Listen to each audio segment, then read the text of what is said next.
I am very happy that the prestigious convention and the required convention is being held in the capital of the state of Telangana, and I appreciate the efforts of the organizers for conducting this prestigious convention, and I hope that the issues raised, issues debated and discussed would definitely throw additional light on the subject. And I'm extremely happy and I'm delighted and I'm enlightened with the most relevant aspects that were narrated by Dr. Ashok Dalwaiji.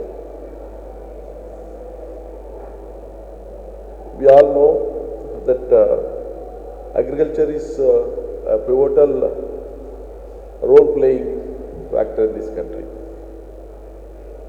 Undoubtedly, the state of Telangana, which has been carved out just 8 years ago, has been progressing in almost all walks of life, in almost all the fields.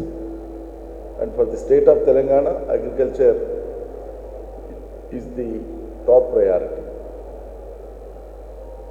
It has been advocating almost 58 to 60% of the people of the state. We have 1 crore 50 lakh acres of agricultural land, out of which 1 crore 46 lakh acres of land has been put to use and various crops are being raised. There are about 6.5 million, 65 lakh farmers who are engaged in the activity of agriculture. And we contribute as a state to the GSDP closely to 15% directly. The indirect contribution may be in different forms. As we all know, the goals, one of the goals is goal number 17, to promote the millets. The UN General Assembly had set a tone for increasing the area of millets growing and introducing better practices, adapting the contemporary technological methods, and thereby see that the millets are grown all over the world. And India undoubtedly has got large potential to raise and increase the millet cultivation.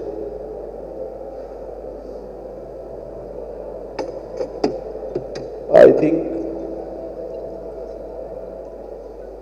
this mission has been taken up in the state of Telangana in the year 2020, I believe, Dayakaragar. Is it in 2020 July?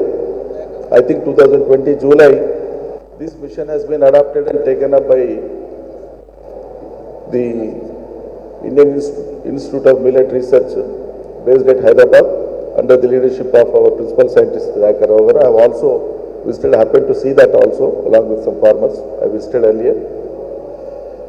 And ever since it has been focusing to see that the farmers are tracked and they are pushed to take up this cultivation, millet cultivation. Various challenges that were explained by Dr. Ashok Dalwaiji have to be addressed.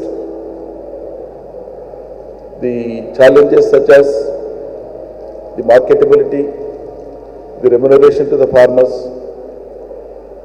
the storage, better practices.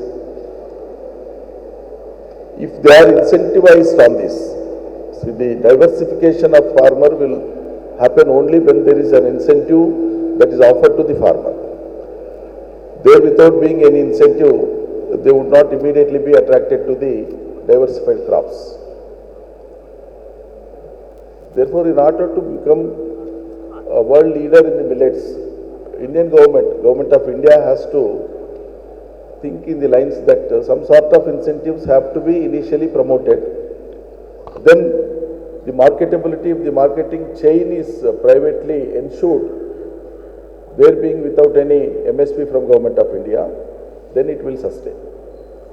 When you have MSP for wheat, paddy and other crops. Farmers are prone to take up and adapt only those crops. That is the reason we are facing the difficulty now. See, in my childhood, I am 60s plus. In my childhood, it was, so far as the state of Telangana is concerned, it was mainly the millet composition that was the staple food. And in those days, barring very few families in the villages, almost all the families in the villages, they used to have only millet food. Rice was a luxury, in fact, for many people. Only few people used to have the rice.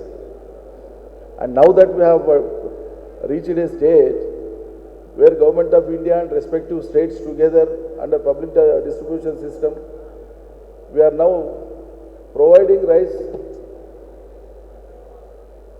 at ₹1 per kg through the public distribution system.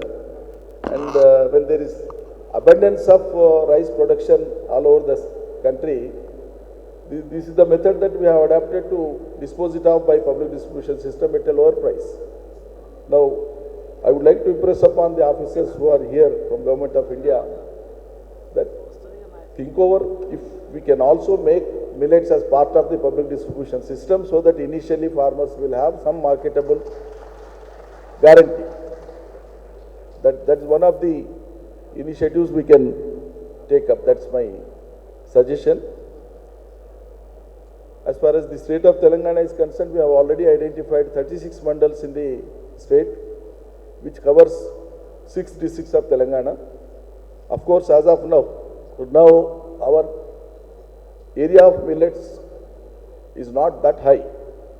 Now, we would like to take it up in a mission mode definitely, because we have also realized the importance of the other crops which are in vast and resulting into various other crises.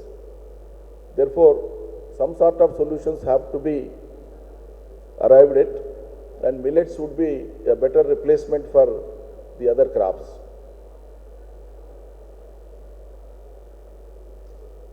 The advantages of millets, as you know, we all know, and you have explained very thoroughly now. This will definitely, millet food will definitely fight against the malnutrition among the pregnant women, working class people, and also the infants and children of this country. We can't afford to have the supplements from the multinational companies producers. The India can no more be a market area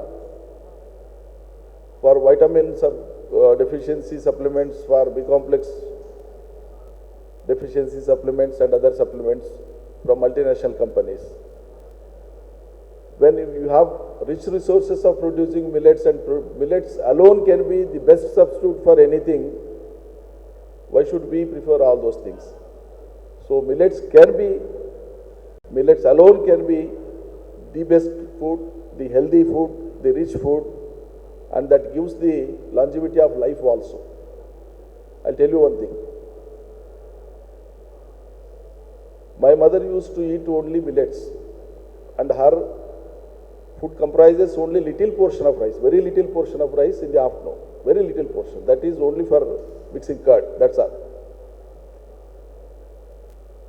She lived for 104 years without any ailment. Without any ailment. She is one among other 4 veterans who have been felicitated in the state capital, Ravindra Bharati, by one of the prestigious organizations. She breathed her last at the age of 104. She was never hospitalized. She never used any medicines.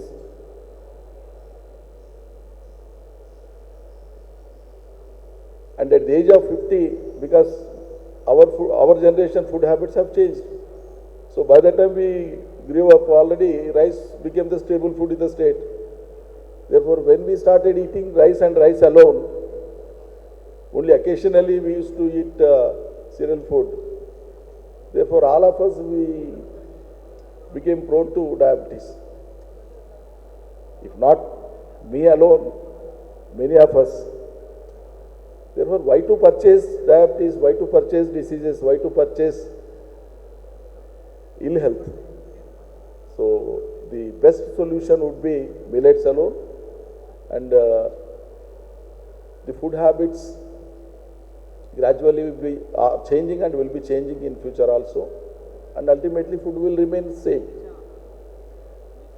The form of food will change, but components of food will not change. The requirement for food is from agriculture sector.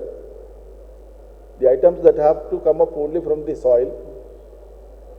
Therefore, you can have different forms of food in the modern era, but invariably you need to have your food. That shows, and that means there can never be a substitute for food.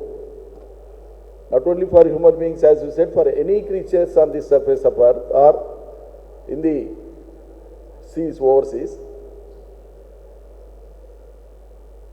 There is no substitute for food. So we need to love food, we need to grow food, we need to eat rich food, and we have to live a healthy life forever. That shall be our slogan. Let us love our country. Let us love our motherland.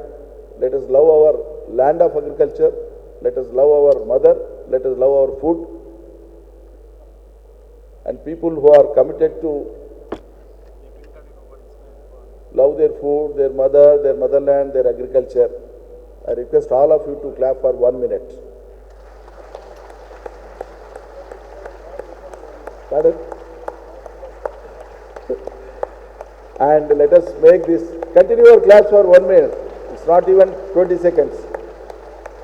So this International Millet Year of 2023 shall be a great success, and it will mark a history in the humankind. I wish all the best to the organizers. I congratulate the Indian Institute of Millet Research. My laurels to the ICAR and Government of Telangana and Government of India. Thank you. Jai Telangana, Jai Bharat.